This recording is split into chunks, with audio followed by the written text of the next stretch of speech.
Hello everyone, আমি আপনাদের সাথে আলোচনা করব ওয়েব ডিজাইনিং অ্যান্ড ডেভেলপিংয়ের একদমই প্রথম লেভেলের কিছু কনসেপ্ট। বলতে পারেন টোটালি বিগিনিং পর্যায়ের একটা ক্লাস আজকে। অ্যাকচুয়ালি আমি আজকে তেমন কোনো প্রোগ্রামিং আপনাদেরকে দেখাবো না, ওয়েব ডিজাইনিংয়ের কোনো ভালো কাজ আমি আজকে হয়তো আপনাদেরকে দেখাবো না, বাট আমি আপনাদেরকে ক্লিয়ার করতে চাবো ওয়েব ডিজাইনিং এবং ডেভেলপিংটা কী, এবং এটা আপনার শেখার জন্য কি কি জিনিস আপনাকে জানতে হবে এবং কি কি টুলস আপনাকে ইউজ করতে হবে কাজটা করার জন্য, প্লাস আপনি কতটুকু কি শিখতে পারলে আসলে আপনি কি কি অ্যাচিভ করতে পারবেন। আসলে এটাও ক্লাসের ভিতরে, আজকে এই টিউটোরিয়ালের ভিতরে অন্তর্ভুক্ত যে আপনি যে ওয়েব ডিজাইনিংটা শিখছেন বা এটা শিখবেন, এটা কেন শিখবেন, এটা কিসের জন্য শিখবেন, প্রোগ্রামিংটা কি আপনার কোনো হবি নাকি এটা কোনো আপনি নিজের ক্যারিয়ারকে এর উপরে ওয়েব প্রোগ্রামার হিসেবে নিজেকে ওয়ার্ল্ডের সামনে ফেস করতে যাচ্ছেন, সেই হিসেবে কিছু করতে চাচ্ছেন, অথবা আসলে অনেকেই যেটা যেটা বেসিক্যালি আমিও করি, যে আর্নিং একটা সোর্স বের করার জন্য ওয়েব ডিজাইনিংটা বেস্ট ওয়ে হিসেবে ধরে আমরা ওয়েব ডিজাইনিং অনেকে শিখে থাকি। আসলে এইটাই অনেকের ধারণাটা বা অনেকের চাওয়াটা অনেক রকম হয়ে থাকে। তো প্রথমে বলে রাখি, হয়তোবা আমি ততটা ভালো করে গুছিয়ে বলতে পারছি না, তো আপনারা যদি কোনো ভুল ত্রুটি পান আমার কিছু বলার ভিতরে, তো সেটাকে ক্ষমা সুন্দর দৃষ্টিতে দেখবেন এবং আমাকে সাজেস্ট করতে পারেন যে এটা এইভাবে বললে হয়তো ভালো হতো। আমি আপনাদের প্রত্যেকটি কনসেপ্টে HTML এর প্রথম ক্লাস থেকে ডেভেলপিংয়ের লাস্ট পর্যন্ত স্টেপ বাই স্টেপ ইনশাআল্লাহ দেখানোর চেষ্টা করব, বাদ বাকি আল্লাহ পাকের ইচ্ছা। তো চলুন আমাদের কাজে যাওয়া যাক। অ্যাকচুয়ালি প্রথমত অবস্থায় আমি জাস্ট ওয়ার্ড ফাইলটা ওপেন করে আমি আপনাদেরকে বলতে চাচ্ছি কিছু বিষয়।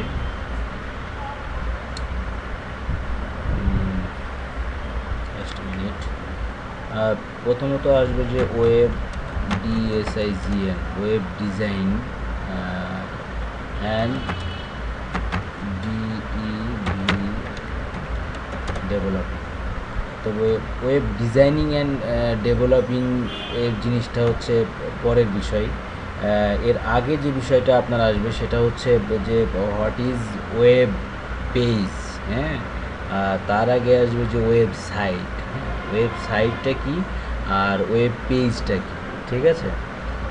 তো আপনি বেসিক্যালি ওয়েবসাইট বলতে পারেন যে এটা অ্যাকচুয়ালি অনেকগুলো পেজের সমষ্টি, একটা যেটাকে কিনা অ্যাকচুয়ালি আপনাদেরকে এইভাবে বোঝানোর কথা হলো যে যেহেতু ডিপলি আপনারা বিষয়গুলো বুঝবেন না বললেও, সেজন্য আমি আসলে একটু কনসেপ্টটা অন্যভাবে আপনাদেরকে ঘুরে বোঝানোর চেষ্টা করছি যে ওয়েবসাইটটা হবে অনেকগুলো পেজের সমষ্টি, হ্যাঁ, যেটা কিনা আমরা কোনো একটা ইউআরএলের মাধ্যমে ওটাকে পাবো। যেমন সাপোজ আপনি হয়তো বা এটা যেহেতু আপনি ওয়েব ডিজাইন শিখতে আসছেন, এতটুকু জানবেন যে আমাদের একটা ব্রাউজার আছে, ইন্টারনেট কানেকশনের পর একটা ব্রাউজার লাগে, ব্রাউজারে গিয়ে আমরা লিখি সাপোজ google.com। এই যে google.com-এ আপনি যাচ্ছেন, google.com আপনাদের কোনো এক জায়গায় নিয়ে যাচ্ছে, এই যে ইউআরএল দিয়ে আপনি যাচ্ছেন এবং যে পেজটা পাচ্ছেন, এই যে এটা হচ্ছে পেজ। আর এই টোটাল যে আপনি কিছু কিছু লিঙ্ক দেখবেন, যে উপরে কিছু লিঙ্ক আছে, অ্যাঙ্কর আছে, যেমন সাপোজ ইউটিউবের লিঙ্ক থাকে, জিমেইলের লিঙ্ক থাকে, এই ধরনের এই টোটালগুলো আলাদা আলাদা যে পেজ, এই টোটাল পেজগুলো মিলেই হচ্ছে একটা আমার ওয়েবসাইট, হ্যাঁ, যেটা কিনা একত্রে সমষ্টিবদ্ধ থাকে, এবং এখানে অনেক অ্যাঙ্কর থাকে, ইমেজ থাকে, ফাইল থাকে, হ্যাঁ, অডিও ভিডিও ইটিসি থাকে আর কি। আর ওয়েব পেজ মানে তো বুঝতেই পারছেন, সেটা হচ্ছে নর্মালি একটা পেজ আর কি, ঠিক আছে, যেখানে ডেডিকেটেডভাবে কোনো ইনফর্ম থাকবে ওই পেজকে কেন্দ্রিক করে। তো বেসিক্যালি ওয়েবসাইট এবং ওয়েব পেজের আরও অনেক এক্সাম্পল আপনারা পাবেন গুগলে গেলে, ওটা ওখান থেকে ভালো করে দেখতে পারবেন। ইভেন দা আমি আশা করি আপনারা সবাই জানেন ওয়েবসাইট এবং ওয়েব পেজ সম্পর্কে, তো আমি এই বিষয়ে বিস্তারিত না বলে আমি আসল কাজে যাই। তো আমি বেসিক্যালি ওয়েব টেকনোলজিটাকে, নট অনলি মি, সবাই ওয়েব টেকনোলজিটাকে দুই ভাগে ভাগ করে, হ্যাঁ। এটাই আসলে স্ট্যান্ডার্ড। যেমন কেমন ধরনের, দু ধরনের। অ্যাট ফার্স্ট আপনার টেকনোলজিটা প্রথমে ওয়েব ডিজাইনিংয়ের বলা হয় যে এটা ওয়েব ডিজাইনিং হয় দুই ধরনের, একটা হচ্ছে স্ট্যাটিক সাইট আর একটা হচ্ছে ডাইনামিক সাইট। ঠিক আছে, তো ওয়েবসাইটটাকে দুই ভাগে বিভক্ত করে দেওয়া যেতে পারে, একটা স্ট্যাটিক সাইট, এটা হচ্ছে ডাইনামিক সাইট। তো এখন প্রথমত অবস্থায় আসবে যে what is static site and what is dynamic site. হ্যাঁ, তো স্ট্যাটিক সাইটের যে এক্সাম্পলটা আমি আপনাদেরকে দিব, আমি জাস্ট আপনাদেরকে একটা এক্সাম্পল দিয়ে আমি আপনাদেরকে বোঝানোর চেষ্টা করি। যেমন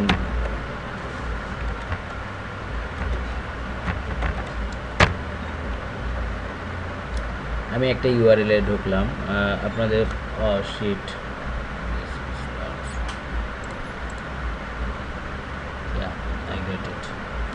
তো আমি একটা ইউআরএলে এই মাত্র এন্টার করলাম, যে আপনারা দেখতে পাচ্ছেন যে আমি একটা সাইটে ঢুকে আছি। তো একটা জিনিস আমি কিছুক্ষণ আগে যে আপনাদের বোঝালাম যে ওয়েব সাইট অ্যান্ড ওয়েব পেজের ভিতরে, তো জিনিসটা একটু এখানে খেয়াল করেন যে আমরা একটা ইউআরএল মাধ্যমে কোনো একটা জায়গায় গেলাম এবং সেখানে প্রথমে একটা পেজ পেয়ে গেলাম। তো এখানে দেখতে পাচ্ছেন যে অনেকগুলো লিঙ্ক আছে, যেমন লিঙ্ক মিনস হচ্ছে যেখানে যেমন আওয়ার প্রোডাক্টে আছে, অনেকগুলো প্রোডাক্ট আছে, যে কোনো প্রোডাক্টে আপনি যাবেন না কেন এক একটা পেজ ওপেন হবে, যেমন এটা একটা পেজ। ঠিক আছে, তো এই যে আপনি টোটালটা মিলাই হচ্ছে একটা ওয়েবসাইট, আর যেটি টোটাল আলাদা আলাদা যে অপশনগুলো দেখতে পাচ্ছেন এই যে এইগুলো হচ্ছে একটা পেজ। ঠিক আছে, আর যে জিনিসটা বোঝানোর চেষ্টা করছি যে সেটা হচ্ছে প্রথমে যে পেজটা আপনি পাবেন সেটা হচ্ছে আপনার সেটাকে বলা হবে হোম পেজ। হ্যাঁ, সেটাকে আমরা ইন্ডেক্স দিয়ে লোকেট করতে পারি। আর আমি স্ট্যাটিক সাইটের এক্সাম্পল হিসেবে দেখানোর জন্য সাইটটা ওপেন করেছি। তো এটা হচ্ছে একটা স্ট্যাটিক সাইটের উত্তম একটা এক্সাম্পল, যে এখানে কোনো ডাইনামিক্যালি কোনো কাজ নেই, টোটালটাই একটা প্রতিষ্ঠান সম্পর্কে তার কিছু ডিটেইলস এবং তার কিছু ইনফরমেশন আপনাদের ওয়ার্ল্ড ওয়াইডকে শেয়ার করা হয়েছে, যে কোনো জায়গা থেকে তার জাস্ট প্রতিষ্ঠানের ইনফরমেশন, তার প্রোডাক্ট, তার বা পরিচিতি, প্রোফাইল, হ্যাঁ, এইগুলো সে জানতে পারবে। That's it. সে এখানে ডাইনামিক্যালি আপডেটেড করার কোনো অপশন রাখে না, যেমন এখানে চাইলে সে চেঞ্জ করতে পারবে না, যে এই ওয়েলকাম টু মেসেজটা সে চাইলে এর কোনো ব্যাকএন্ড নাই যে ব্যাকএন্ড থেকে নির্বাচন করে ইউজারই চেঞ্জ করতে পারবে, বা এখানে কোনো ইউজার কোনো মতামত দেওয়ার কোনো অপশন নাই, এক্সেক্ট এখানে অনেক এক্সাম্পল আছে যেগুলো কিনা ডাইনামিক্যালি এক্সাম্পল, সেটা আমি আপনাদেরকে একটু পরে বুঝাই। তো এখানে এতটুকু বুঝেন যে এখানে চাইলেও একজন ইউজার সে তার ফিডব্যাক দিতে পারছে না, ইভেন দ আপনি চাইলেও এই অ্যাডমিনিস্ট্রেটর যে ওনার সে চাইলেও এটা চেঞ্জ করতে পারছে না, এটাকে চেঞ্জ করতে হলে আমার ডিজাইনারকে কাছে যেতে হচ্ছে। তো এটা হচ্ছে স্ট্যাটিক সাইটের এক্সাম্পল, যে আমার এখানে ডাইনামিক্যালি কোনো কিছু চেঞ্জ হচ্ছে না, একটা জাস্ট শো আর কি, আমার টোটাল ইনফরমেশনগুলোর একটা শো হিসেবে আমি একটা স্ট্যাটিক সাইট হিসেবে বিবেচনা করতে পারি। আচ্ছা, এখন আরেকটা বলেছিলাম যে ডাইনামিক সাইট। তো ডাইনামিক সাইটের সবচেয়ে বড় উদাহরণ হচ্ছে ফেসবুক। হ্যাঁ, ফেসবুকটা কীভাবে ডাইনামিক হলো? সাপোজ এখানে আপনি যান, এখানে আপনি একটা ইউজার নেম পাসওয়ার্ড দিয়ে লগ ইন করছেন।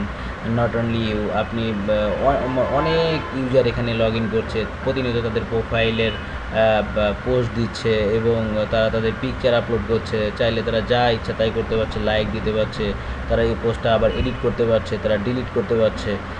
এই ধরনের যে কাজগুলো যেগুলো ইউজারকে করতে দেওয়া হচ্ছে, বা ওনার বা অ্যাডমিনিস্ট্রেটিভ যে অ্যাডমিন আছে সে চাইলেও ব্যাকএন্ড থেকে কিছু জিনিস নিয়ন্ত্রণ করতে পারছে, এইগুলো এতটুকুই আপাতত বুঝেন যে ডাইনামিক সাইট এটাই, যে প্রতিনিয়ত জিনিসটা আপডেট করা যাবে। ঠিক আছে, এবং ইউজারের সেখানে কিছু মতামত দেওয়ার সুযোগ থাকবে, মানে পয়েন্ট টু পয়েন্ট কানেকশন আর কি বলতে পারেন, ওয়ান কাইন্ড অফ।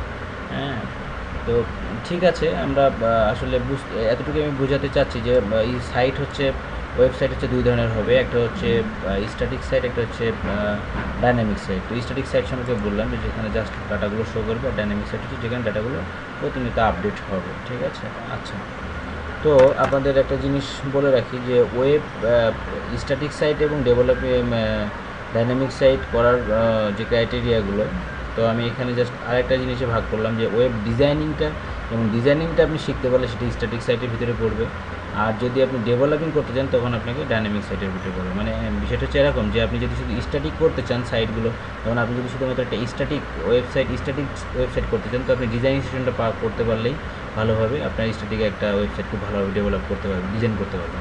আর যদি চান যে না, এখানে আপনি ডেভেলপিংয়ের কিছু কাজ রাখবেন, তো সেক্ষেত্রে আপনার অবশ্যই ডেভেলপিংয়ের কিছু ল্যাঙ্গুয়েজ আছে, সেগুলো আপনাকে শিখতে হবে। তো আমি ওয়েব ডিজাইনকে একটা ভাগে ভাগ করব, আর ডেভেলপিংকে একটা ভাগে ভাগ করব। তো ওয়েব ডিজাইনিং শিখতে হলে আপনাদেরকে যে জিনিসটা শিখতে হবে, যেমন ওয়েব ডিজাইনিংয়ের ক্ষেত্রে আপনাদের যে জিনিসটা শিখতে হবে সেটা হচ্ছে, প্রথমে আমি যে জিনিসটা লিখব অ্যাডোবি ফটোশপ। আমি ভুল লিখেছি, ফটোশপ। এরপরে আমি লিখব HTML, বড় হাতে লিখি। এরপরে লিখব CSS,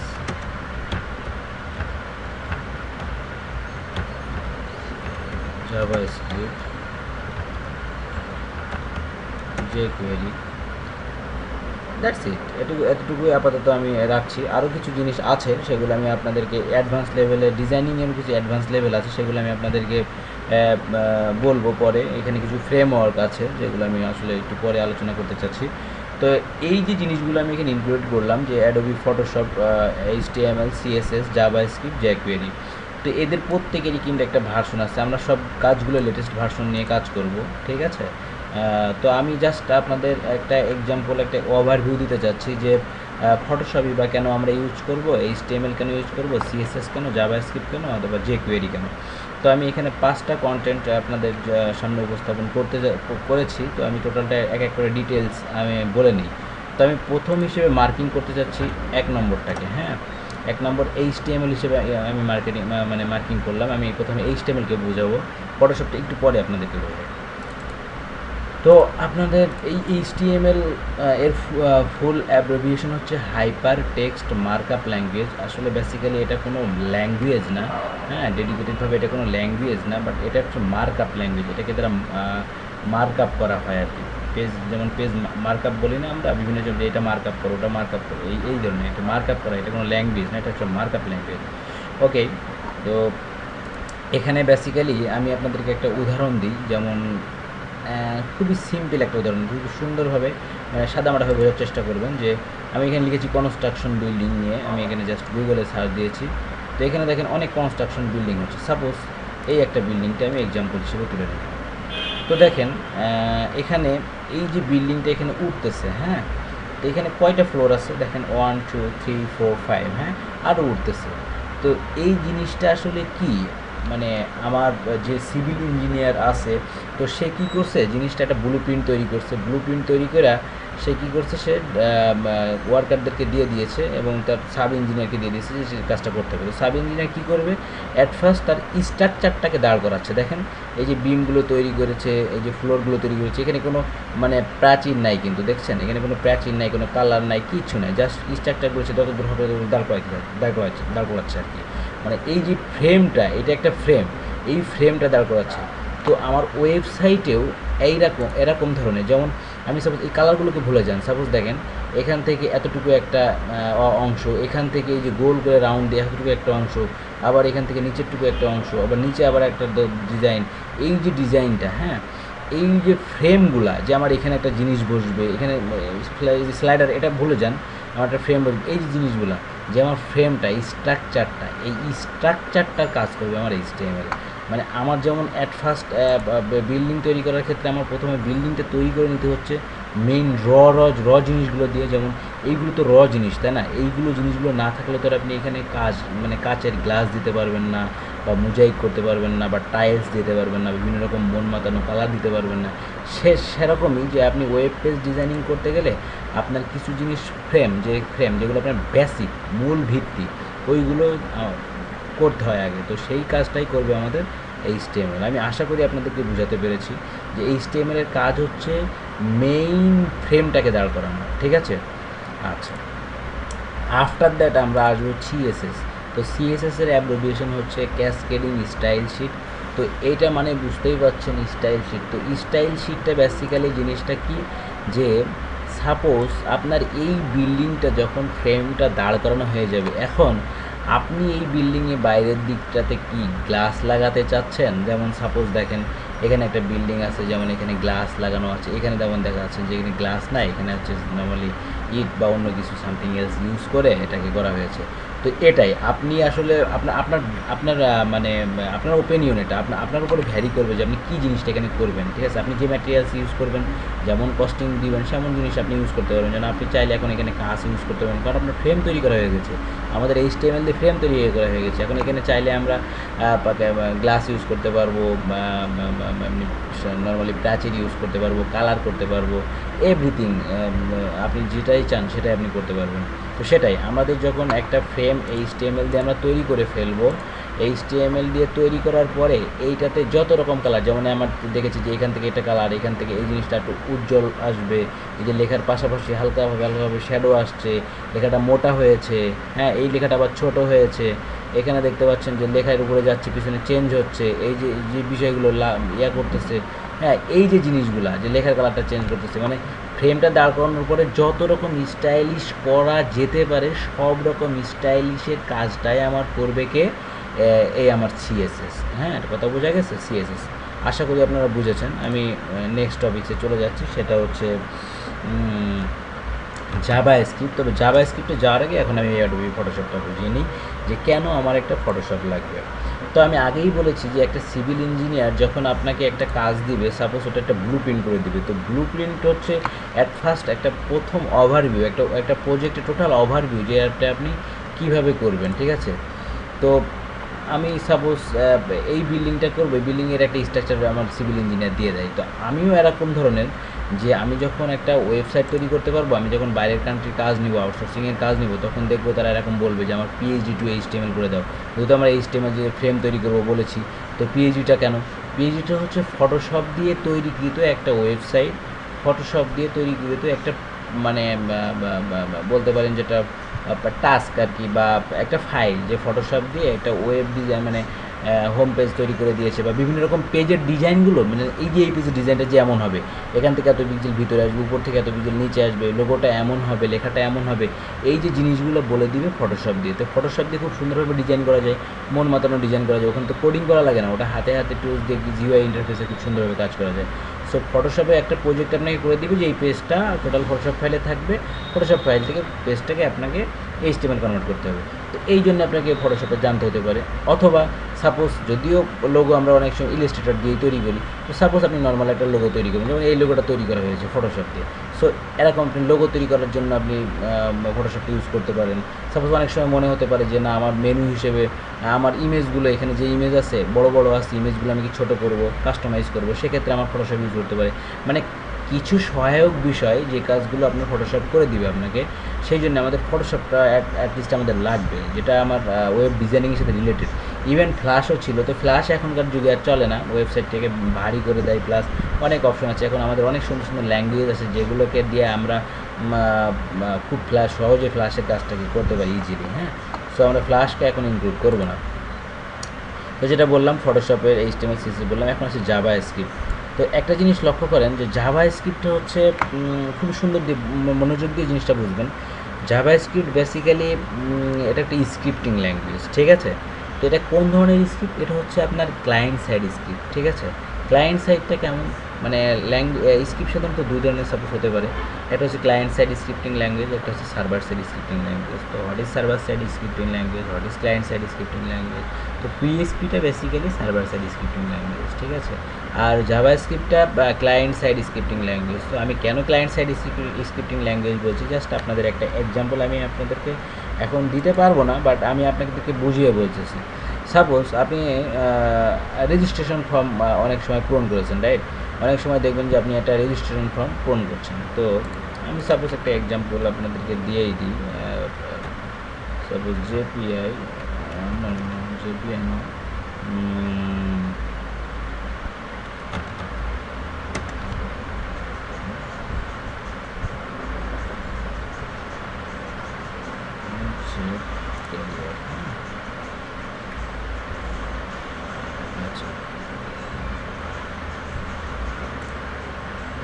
দেখেন আমি সাপোজ এখানে রেজিস্ট্রেশনের একটা পেজে ক্লিক করলাম, ঠিক আছে? তো একটা জিনিস খুব মনোযোগ দিয়ে লক্ষ্য করবেন যে আমি এখানে একটা ইমেইল লিখলাম, হ্যাঁ, যেমন সাপোজ একটা ইমেইল লিখলাম, লিখে আমি পাশেটা চলে আসলাম, যে এটা দিলাম, ঠিক আছে? সিলেক্ট করলাম, আমি রেজিস্টার করলাম। তো এখানে দেখেন, এখানে একটা মেসেজ আপনি পেয়ে যাচ্ছেন, সেটা not a valid email address. আমি যে ইমেইল অ্যাড্রেসটা দিয়েছি,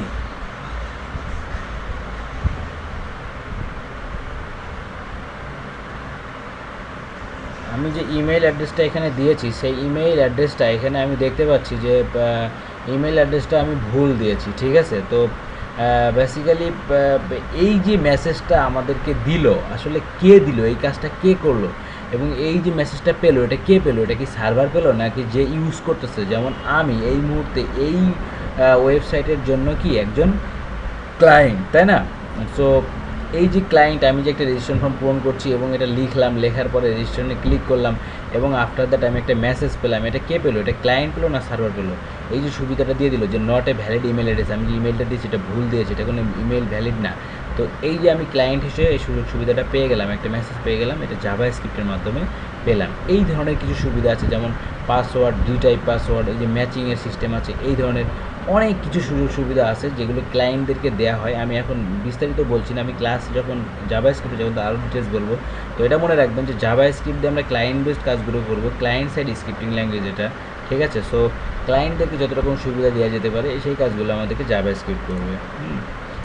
এরপরে আমি একটা জিনিস এখানে ইনপুট করেছি, সেটা হচ্ছে যে কোয়েরি। যে কোয়েরিটা বেসিক্যালি আমি জাস্ট ছোট্ট একটা এক্সাম্পল দিচ্ছি। যে কোয়েরি, এখানে একটা জিনিস দেখতে পারেন যে আমি এখানে মেনুর উপরে যাচ্ছি, মানে এটা হচ্ছে মেনু বলতে পারি, আমরা ওয়েবের ভাষাটা বলি নেভিগেশন বার বলে অনেকে, বা মেনু বার বলে।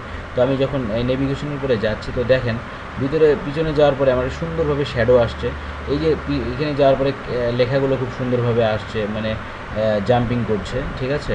এই যে পিছনের যে ড্রপ ডাউন বক্সটা আসছে, ঠিক আছে। এই যে আমার স্লাইডারটা চেঞ্জ হচ্ছে, এই যে কাজগুলো, এইগুলো আমাদের যে কোয়েরির কাজ। মানে আমাদের ওয়েবসাইটটাকে আরও একটু সুন্দর প্রাণবন্ত করে তোলার জন্যই যে কোয়েরি মূলত কাজ করে।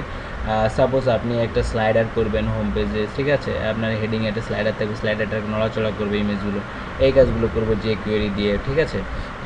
ইভেন আপনার মেনুগুলো তৈরি করতে পারেন, সুন্দর সুন্দর ড্রপ ডাউন মেনু, যেগুলো আপনারা দেখেন চমৎকারভাবে ইফেক্ট দিয়ে মেনু তৈরি করা হয়, এগুলো সাধারণত যে কোয়েরি ইউজ করে করা হয়, ঠিক আছে। তো এই কাজগুলো আমরা করব নেক্সট টাইম। তো আমরা বুঝলাম অন্তত যে কোয়েরি দিয়ে আমরা কী করবো, জাভা স্ক্রিপ্ট দিয়ে কী করবো, সিএসএস দিয়ে কী করবো, এইচটিএমএল দিয়ে কী করবো এবং ফটোশপ দিয়ে কী করবো।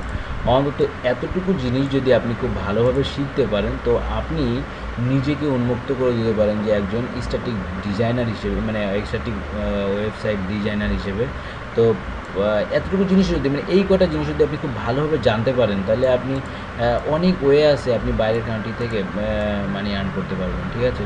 এটা আমার কথা নয়, এটা প্রত্যেকটা মানুষই বলবে, প্রত্যেকটা ভালো ডেভেলপার যারা তারাই বলবে যে যদি আপনি অ্যাটলিস্ট এতটুকু এই কয়টা জিনিসও ভালো করে জানতে পারেন, তাহলে আপনি অ্যাটলিস্ট কিছু করে খেতে পারবেন, ঠিক আছে। মানে আপনাকে বসে থাকতে হবে না। এইগুলো ভালো করে শিখে তারপরে আপনি আপডেটগুলো শিখেন এবং তারপরে পরবর্তীতে আপনি আরও ডিমান্ড বাড়ান, কিন্তু এইগুলো অ্যাটলিস্ট ভালো করে শিখে তারপরে নিজের খরচটা নিজে চালান এবং তারপরে জিনিসটা আপডেট নিজেকে করে নিন।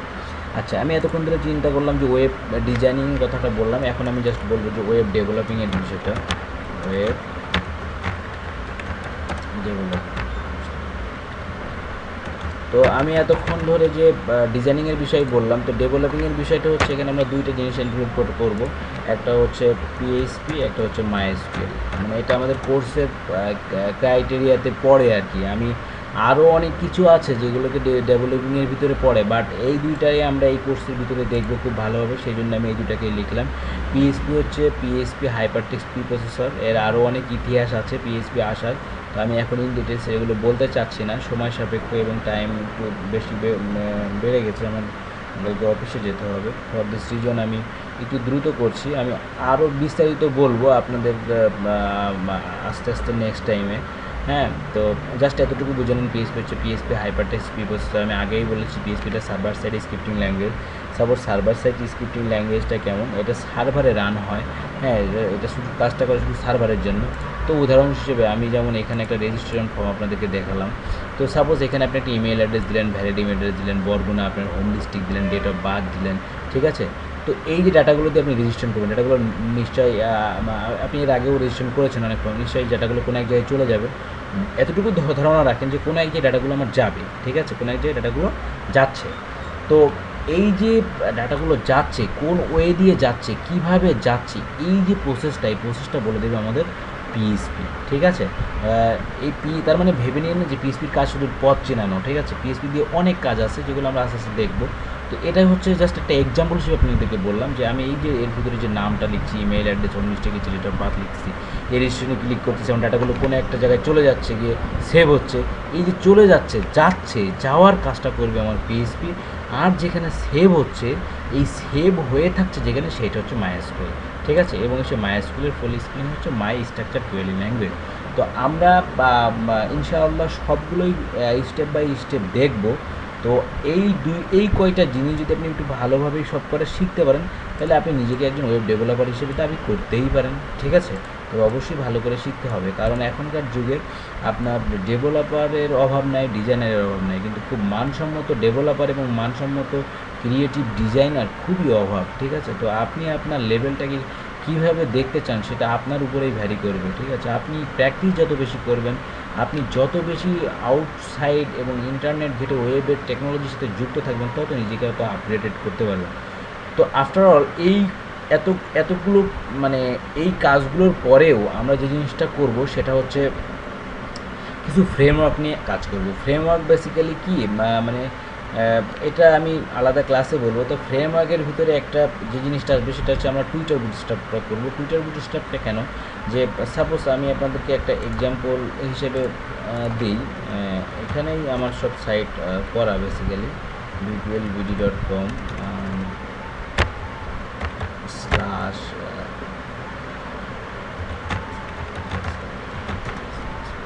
তো